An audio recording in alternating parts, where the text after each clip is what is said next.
अपनी पुरानी गाड़ी बेच करके एक नई गाड़ी लेने का सोच रहे हो, भाई गलती कर रहे हो। अगर जानना है ऐसा क्यों तो पूरा वीडियो जरूर देखना। मैं कैलकुलेशंस भी बताने वाला हूं, मैं कुछ ऐसे रीजंस भी बताने वाला हूं। आपको खुद को बोलूंगा कि आप ये एक्सरसाइज कीजिए और समझ आ जाएगा कि नई गाड़ी लेनी चाहिए या नहीं लेनी चाहिए। बहुत बार हमारे कई सारे फैसलों पर हमें रिग्रेट करना होता है गाड़ी के मामले में, क्योंकि हम एक बहुत बड़ा अमाउंट यहाँ पर पे करते हैं। पुरानी गाड़ी 5 लाख में बेच दी, एक 12 लाख की नई गाड़ी ले ली, 7 लाख रुपए ऊपर से भर दिया, जिसके लिए लगता है कि यार काश पुरानी वाली सुधार लेता। तो ये रिग्रेट ना आए कि यार गलती कर दी, इसीलिए ये वीडियो में बना रहा हूँ ताकि आपको क्लैरिटी मिले। वीडियो के बाद मैं कह सकता हूँ कि आपको क्लियर हो जाएगा कि लेनी चाहिए नहीं लेनी चाहिए, उसके हिसाब से आप जाएंगे।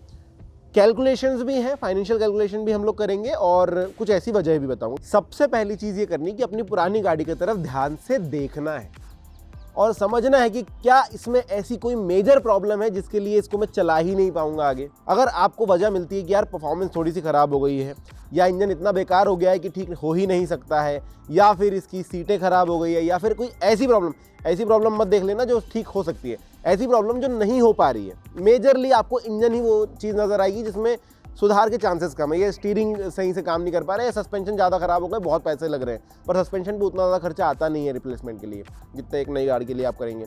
तो ऐसी मेजर प्रॉब्लम ढूंढना। अगर ऐसा कुछ भी नहीं है, चालू कंडीशन में गाड़ी अच्छी चल रही है, तो फिर हम एक लिस्ट बनाएंगे। लिस्ट इस चीज़ की बनाएंगे कि क्या चीज़ें मैं नई गाड़ी खरीदूंगा तो वो मुझे मिलेगी एक्स्ट्रा जो इसके अंदर नहीं है। कौन से ऐसे फीचर्स हैं, क्या हो सकता है। एक टच स्क्रीन सिस्टम हो सकता है, अच्छे स्पीकर्स हो सकते हैं जो कि शायद आपकी पुरानी गाड़ी में ना हो सकता है कि ऑटोमेटिक एसी आपको चाहिए हो, पीछे वाले एसी वेंट्स चाहिए हो, या ऐसे बहुत सारे रीजन्स हो सकते हैं। तो आपको एक लिस्ट बनानी। मैं ये नहीं कह रहा कि मतलब सिर्फ लिख के रख लेना और सोच लेना कि यार नई वाली पे शिफ्ट होगा। लिस्ट बनाना, क्या कुछ फीचर्स की कमी आपको पुरानी गाड़ी में लग रही है और क्या कुछ फीचर्स नई गाड़ी में मिलेंगे जो आप लेने का सोच रहे हो। अब इन दोनों को कंपेयर करना, और कंपेयर करने के लिए आप किसी भी वेबसाइट पे जा सकते हो। कंपेयर करने के बाद आपको ये चीज़ पता चलेगी कि कौन कौन से फीचर जो है पुरानी गाड़ी में मैं सोच रहा हूँ नई गाड़ी में मिलेंगे, वो नए लगवाए जा सकते हैं कि नहीं।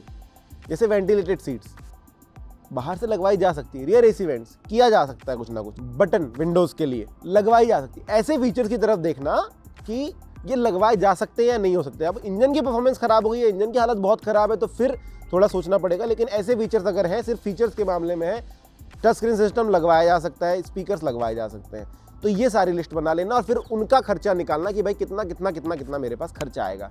ये खर्चा हमें आगे काम पड़ेगा जब हम कैलकुलेशन करेंगे। खर्चे पे रुक नहीं जाना है कि भाई 2 लाख का खर्चा तो मैं ऐसे कर दूंगा, उससे बढ़िया नई गाड़ी ले लूँ। नहीं, आगे सोचेंगे उसके बारे में, क्या है वो मैं आपको बताता हूँ। इसके बाद ये चीज़ देखना कि क्या आप नई गाड़ी में कोई ऐसा चेंज कर रहे हैं जो कि पुरानी गाड़ी में संभव ही नहीं है। जैसे आप ऑटोमेटिक कार पर शिफ्ट हो रहे हैं, हो सकता है ना कि पुरानी गाड़ी मैनुअल थी, अब आपको नहीं क्लच दबाना है, आपके घुटने दर्द देने लगे, तो आप सोच रहे हो ऑटोमेटिक ले लूँ, इसलिए ऑटोमेटिक पे शिफ्ट हो रहे हो। अगर ऐसा नहीं है तो एक पॉइंट आपका कम हो जाता है कि भाई नई गाड़ी मत लो। इसके अलावा आपको परफॉर्मेंस इंजन की बहुत कम लग रही है, क्योंकि आपकी जो पुरानी गाड़ी है वो 100 bhp बनाती थी, अब जो आप नई शिफ्ट होने वाले हो वो 150 bhp वाली आपको चाहिए, क्योंकि आप ज़्यादा हाई स्पीड पे चलते हैं, आपको टॉर्क ज़्यादा अच्छा चाहिए। इंजन चेंज कर रहे हो, पुराना डीजल था, पेट्रोल पे शिफ्ट हो रहे हो या CNG पे शिफ्ट हो रहे हो, माइलेज बहुत कम मिल रहा है पुरानी गाड़ी का। ऐसे कुछ रीजंस आपको निकाल लेने हैं। हो सकता है कि आपके पास पुरानी हैचबैक थी, अब आप SUV लेना चाहते हो। SUV लेना है, अच्छी बात है, लेकिन इस बहकावे में मत आना कि पूरा संसार SUV ले रहा है तो हम भी SUV ले लें। खुद की नीड समझना, क्या आप को जगह कम पड़ रही है आपकी गाड़ी के अंदर, क्या आपको सीटिंग पोजीशन में कोई प्रॉब्लम हो रही है। बहुत सारे लोग होते हैं जिनको सीटिंग पोजीशन में प्रॉब्लम होती है कि भाई हैचबैक थोड़ी सी ऐसी रह रही है जिसकी वजह से पैर दुख रहे हैं, तो ऊपर वाली सीटिंग पोजीशन ले लूँ, थोड़ी कमांडिंग पोजीशन ले लूँ। सोचना है इसके बारे में, क्या स्पेस कम पड़ रहा है, ये सीटिंग पोजीशन इतनी ख़राब है कि मुझे तकलीफ हो रही है, या मेरे पास ज़्यादा सामान रखना पड़ता है, बूट स्पेस मुझे ज़्यादा चाहिए, रियर स्पेस मुझे ज़्यादा चाहिए, या फिर मैं सेडान ले लूँ, या फिर मैं बहुत ज़्यादा ऐसे ऑफ रोडिंग जाता हूँ कि जिन पर मुझे बड़े ग्राउंड क्लियरेंस की ज़रूरत पड़ती है। वो ज़रूर सोच लेना।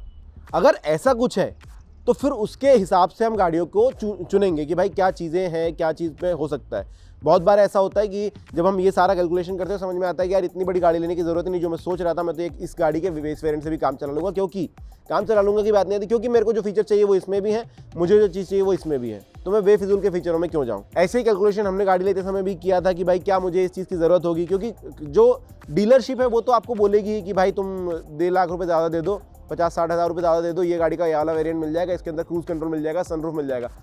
सोचने वाली बात है, क्या सच में ज़रूरत है।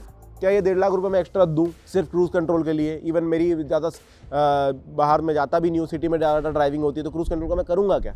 तो ऐसे आपको सोचना होगा, समझना होगा कि क्या ये फीचर मेरे काम का है, क्या ये फीचर मैं सच में यूज़ करूँगा, या फिर बस एक गिमिक की तरह मेरी गाड़ी में रह जाएगा कि भाई पड़ा है, और लोगों को बताने के लिए यहाँ क्रूज़ भी है मेरी गाड़ी में। अब आपको ये भी देखना है कि आपकी गाड़ी कितनी पुरानी है। अगर 4-5 साल ही हुई है गाड़ी को, तो दोस्तों बेचने की ज़रूरत ही नहीं है, क्योंकि 4-5 साल में आपने अच्छे से केयर करी होगी और इंजन ख़राब नहीं हुआ होगा। साथ ही साथ फीचर्स इतने पुराने नहीं हुए हैं, कुछ एक नए फीचर्स जो इंट्रोड्यूस हुए हैं मार्केट के अंदर वो बहुत ज़्यादा नए हैं, उनको लगवाया जा सकता है आपकी कार के अंदर। और 5-6 साल मेरे ख्याल से कोई गाड़ी की एज नहीं है कि उसको बेच दिया जाए, आप उसको और 5 साल चला सकते हो बहुत अच्छी कंडीशन में। हाँ, थोड़ा सा डेंटिंग पेंटिंग करवा लो, थोड़ा सा सर्विसिंग करवा लो और गाड़ी एकदम ठीक हो जाएगी। और गाड़ी की उम्र ही 15 साल की है यार, तो 5 ही साल हुए हैं ना, अभी 33% ही हुआ है लाइफ, बहुत समय जो चल जाएगी। 10 साल 11 साल पुरानी गाड़ी है, तब आप थोड़ा सोच सकते हो कि इंजन बहुत ज़्यादा चल चुका है, कितना है। आप अगर 70-80 हज़ार किलोमीटर चला लिए हो या 1,00,000-1.25 किलोमीटर चला लिए हो, 10-11 साल पुरानी गाड़ी हो गई है, इंजन का परफॉर्मेंस गिर गया है, तो आप सोच लेना कि हाँ चेंज की जा सकती है। बट ये भी समझना कि ये गाड़ी अब बेचोगे तो उसका खर्चा बहुत कम निकलेगा, जिसका कैलकुलेशन हम आगे करेंगे। अगला एक चीज़ हो सकती है भाई स्टेटस की चिंता है। मेरी गाड़ी 9 साल पुरानी है और आजू वालों ने और मेरे ऑफिस के सारे स्टाफ ने जो है नई गाड़ी खरीद ली है, जो कि अच्छे खासे फीचर के साथ आती है, मेरी वाली नहीं आती है। तो यहाँ पर थोड़ा सा खुद को रोक लेना। अगर मेरी कंडीशन में बताऊँ मैं तो खुद को रोक लूँगा, क्योंकि इस चीज़ के चक्कर में मैं बहुत बड़ा खर्चा कर बैठूंगा, जिसको मुझे अगले 3-4 साल में EMI पे पटाना पड़ेगा। तो उससे अच्छा है कि मेरी पुरानी गाड़ी बेस्ट है, और अपनी गाड़ी को अच्छा देखना शुरू करोगे तो अपने आप वो अच्छी हो जाती है। ये मेरा एक्सपीरियंस है। इवन आपके पास सबसे छोटी गाड़ी हो, मेरे पास तो अगर नैनो भी हो तो मैं उसको बेस्ट बता दूंगा और लोग मान लेंगे। आपके पास भी जो गाड़ी है, संतुष्टि आपके अंदर होनी चाहिए, लोगों को कोई फर्क नहीं पड़ता आपके पास मर्सिडीज़ हो या फिर आपके पास ऑल्टो हो। और आपको साफ बता दूं कि अगर आपके पास 4-5 साल पुरानी गाड़ी है, इस पर डेंटिंग वेंटिंग अगर करवाओगे, नया पेंट भी करवा लोगे, तो 40 से 50 हज़ार रुपये का मैक्सिमम खर्चा आता है मार्केट के अंदर। बहुत अच्छा रिपेंट हो जाता है। अगर आप बहुत ही अलग लेवल पर जाने वाले हो कि भाई मुझे बहुत ही अच्छा चाहिए, तो फिर 1,00,000-1.25 लाख वाला पेंट भी करवा सकते हो। बट 40-45 हज़ार में डिसेंट सा पेंट हो जाएगा। डिसेंट से मतलब है कि परफेक्ट वाला पेंट हो जाता है। गाड़ी में कहीं भी किसी को समझ में नहीं आएगा कि ये रिपेंटेड गाड़ी है। साथ ही साथ आप चाहो तो उसके ऊपर फिर कुछ कोटिंग वगैरह भी करवा सकते हो। डेंटिंग काफ़ी अच्छी सी हो जाती है। सर्विसिंग आप करवा सकते हो। ज़्यादा से ज़्यादा कितना खर्चा आ जाएगा? 10 से 12 हज़ार या 20 हज़ार रुपये खर्चा आ सकता है आपको सर्विसिंग के ऊपर। अगर कोई पार्ट रिप्लेस करवाना है तो भी आप खर्चा देखोगे कि भाई रिप्लेस कराने में कितना खर्चा लग रहा है। तो दोस्तों अब सिंपल सा कैलकुलेशन आपको बताता हूँ क्या करना है। गाड़ी का सबसे पहले इंश्योरेंस पे गाड़ी की वैल्यू चेक करनी है। आपके गाड़ी के इंश्योरेंस पर आपकी गाड़ी की वैल्यू लिखी होती है, वो नहीं जिस पे आपने खरीदा था, बल्कि वो जितना मिलेगा आपको अगर आपकी गाड़ी पूर्णतः खराब हो जाती है। इसीलिए मैं कहता हूं कि अच्छा इंश्योरेंस खरीदो, क्योंकि कई बार हम लोग ना सस्ता देख करके खरीद लेते हैं कि भाई ये तो कम में दे रहा है मुझे, मैं ये वाला इंश्योरेंस खरीद लेता हूं, लेकिन ये नहीं देखते कि ओवरऑल वैल्यू गाड़ी को कितनी प्रोवाइड कर रहा है। अब जितना अच्छा अमाउंट आप पे करेंगे उतना ज़्यादा वैल्यू देगा। अब गाड़ी का वैल्यू कई हो सकता है आपने 10 लाख की खरीदी, 3 साल बाद आप इंश्योरेंस निकालने जा रहे हैं, तो कुछ कंपनियां उसका वैल्यू सिर्फ 6 लाख रुपए लगा रही है, कुछ 8 लाख लगा रही है। अगर आपने अच्छा खरीदा होगा तो आपकी वैल्यू होगी इंश्योरेंस की 8 लाख रुपए। ये 8 लाख आपको एक तरफ रखने हैं।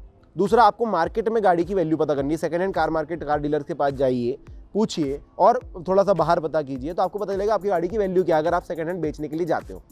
मान के चलिए ये जो सेकंड हैंड कार की वैल्यू है ये निकली है 7 लाख रुपए, ठीक है। मतलब अगर आप बेच देते हैं 7 लाख मिलेंगे, अगर आपकी गाड़ी पूर्णतः खराब हो जाती है 8 लाख मिलेंगे। अब आप देखेंगे कि गाड़ी को नया जैसा बनाने के लिए और थोड़े बहुत फीचर जो आपको कम लग रहे हैं वो डलवाने के लिए कितना खर्चा आ रहा है। मान के चलिए इस पर 2 लाख रुपए खर्च हो रहे हैं, ठीक है। तो आपको अगर इसको बनवाने में 2 लाख रुपए खर्च हो रहे हैं, टोटल हो जाएगा 9 लाख रुपए, ठीक है। आप कितना भी बनवा लो, आपकी गाड़ी की वैल्यू 50-60 हज़ार से ही बढ़ने वाली है।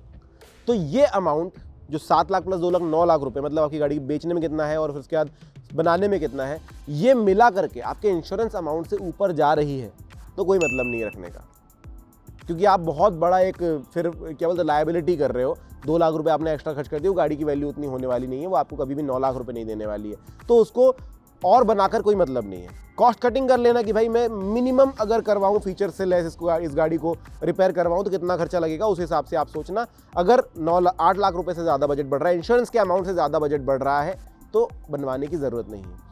लेकिन मान के चलिए गाड़ी का इंश्योरेंस 8 लाख रुपए का है, 8 लाख रुपए मिलने वाले हैं और आपने 5 लाख रुपए की जो गाड़ी आपने वैल्यू ढूंढी, तो आपको पता चला गाड़ी 5 लाख रुपए में ही बिकेगी, उससे ज़्यादा आपको नहीं मिलेगा, और उस पर आप 2 लाख खर्चा कर सकते हो, तो आपको 7 लाख रुपए में आपकी गाड़ी नई जैसी बन जाएगी। तो आप समझ रहे हैं कि आपको गाड़ी बनाना फ़ायदेमंद रहेगा, क्योंकि आपका इंश्योरेंस वैल्यू अभी भी ज़्यादा है।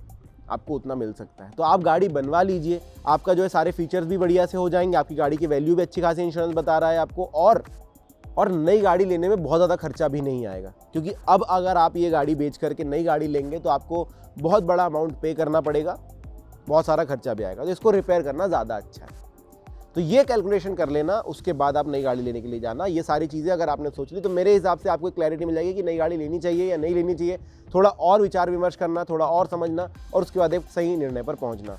जल्दबाजी में बहुत बड़ा अमाउंट पे करके नई गाड़ी ले लेने से अच्छा हमेशा होता है कि आप अगर आपकी पुरानी गाड़ी है उसको थोड़ा सा ठीक करा लें। ज़्यादातर केसेस में पुरानी गाड़ी ठीक कराना बेटर ही होता है। तो इस बारे में आपके थॉट्स क्या है, कमेंट सेक्शन में मुझे ज़रूर बताना। वीडियो अच्छा लगा तो लाइक करना, चैनल को सब्सक्राइब जरूर करना। Thank you.